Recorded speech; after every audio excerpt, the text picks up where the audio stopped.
आपने गौर किया होगा सोशल मीडिया पर आजकल एक पोस्टर तैर रहा है जहां पर बॉलीवुड के so called king Khan SRK दूल्हे राजा के अवतार में नजर आ रहे हैं और कहा जा रहा है कि वो गोविंदा की मोस्ट कॉमेडी मूवी दूल्हे राजा के पार्ट 2 में काम करेंगे एज ए लीड एक्टर।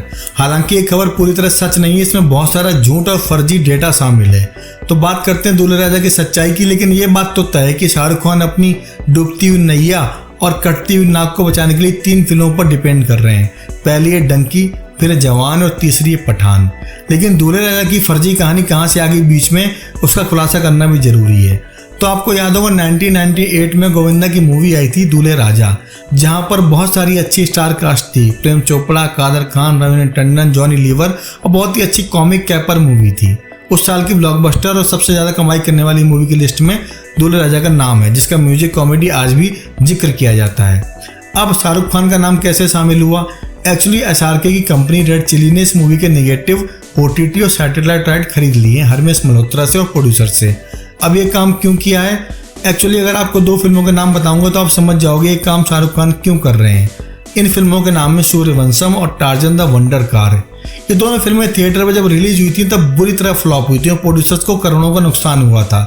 लेकिन जैसे जैसे फिल्में सैटेलाइट पर आई, इनकी रेटिंग बहुत हाई होने लग गई, इनकी रिपीट वैल्यू बहुत बढ़ गई। यहाँ तक कि पब्लिक डिमांड पर ये मूवी बार बार हर फ्राइडे पर चलाई जाती हैं। और हाल ये हो गया कि जिस मूवी ने थिएटर में जितना कमाई किया था उससे 100 गुना ज़्यादा कमाई तो इन फिल्मों ने अभी तक कर लिया है और आगे भी करती रहेंगी। तो प्रोड्यूसर्स को बहुत ताज्जुब हुआ कि ये फिल्में इतनी कमाई करके दे रही हैं थिएटर में आने के बाद। इस पूरे बिजनेसमैन की बाजीगरी वाले आंकड़े को एसआरके बहुत साल पहले समझ चुके थे और यहीं पर दूल्हे राजा की सच्चाई सामने आती है। क्योंकि एसआरके आज से नहीं पिछले 10-15 सालों से अपनी सारी पुरानी फिल्मों के राइट खरीद रहे हैं अब रेड चिली के अंदर। यहाँ तक कि ब्लैक एंड व्हाइट फिल्मों के दौर की फिल्में भी खरीद रहे हैं, जहाँ पर वो प्रोड्यूसर या उन प्रोड्यूसर के बच्चे पुरानी फिल्मों को सस्ते दाम पर उनको बेच रहे हैं। इसके पीछे का लॉजिक यही है कि जिन फिल्मों के negative rights, production rights, OTT right और सैटेलाइट राइट्स जिस प्रोड्यूसर के पास होते हैं वो फ्यूचर में उस मूवी को टीवी के जरिए कमा सकता है, ओटीटी के जरिए कमा सकता है, प्लस रीमेक भी कर सकता है। और एसआरके जानते हैं कि फ्यूचर में जब उनकी एक्टिंग की दुकानदारी बंद हो जाएगी तो एज ए प्रोड्यूसर उनकी आने वाली साथ पुश्तें इसी बात के लिए पैसा कमाएंगे और खाएंगे भी। इसी सीक्वेंस में उन्होंने अपनी पुरानी फिल्में राजू बन गया जेंटलमैन, देसी बाबू, गोरी मैम, चमत्कार, माया मेम साहब, कभी हाँ कभी ना, राम जाने, ऐसी जाने कितनी फिल्मों के राइट खरीद लिए निगेटिव प्रिंट के साथ। यानी उन फिल्मों के प्रोड्यूसर्स को इतना पैसा दिया गया कि उन्होंने फिल्म मूवी के राइट बेच दिए। एसआरके ने यहाँ पर फ्यूचरिस्टिक विजन के साथ एक बहुत बड़ा काम किया है, बिकॉज भविष्य में इन फिल्मों के रीमेक भी होंगे, टीवी राइट्स भी बिकेंगे और वो बार बार एक मूवी से कमाई करेंगे जो कि अपने टाइम पर फ्लॉप थी।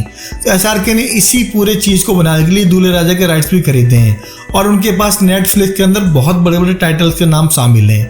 ये बिल्कुल वैसा ही काम है जो काम म्यूजिक में अक्षय कुमार ने किया है। अक्षय कुमार पुराने गानों की म्यूजिक का एक बैंक बना रहे हैं जो कि अपनी फिल्मों में यूज करते हैं और दूसरे प्रोड्यूसर्स को भी बेचते हैं रॉयल्टी बेसिस पे और करोड़ों की कमाई खा रहे हैं बैठे बैठे। यही काम एसआरके पुरानी फिल्मों और अपनी फ्लॉप फिल्मों के साथ कर रहे हैं और दूल्हे राजा भी इसी सीक्वेंस का, इसी बिजनेस डील का हिस्सा है। अब ये अलग बात है कि एसआरके आगे चलकर रेड चिली के अंदर इस मूवी के रीमेक्स में खुद काम करें या फिर किसी नए एक्टर्स को काम कराएं, बिकॉज ये रोल उन पे सूट करता नहीं है।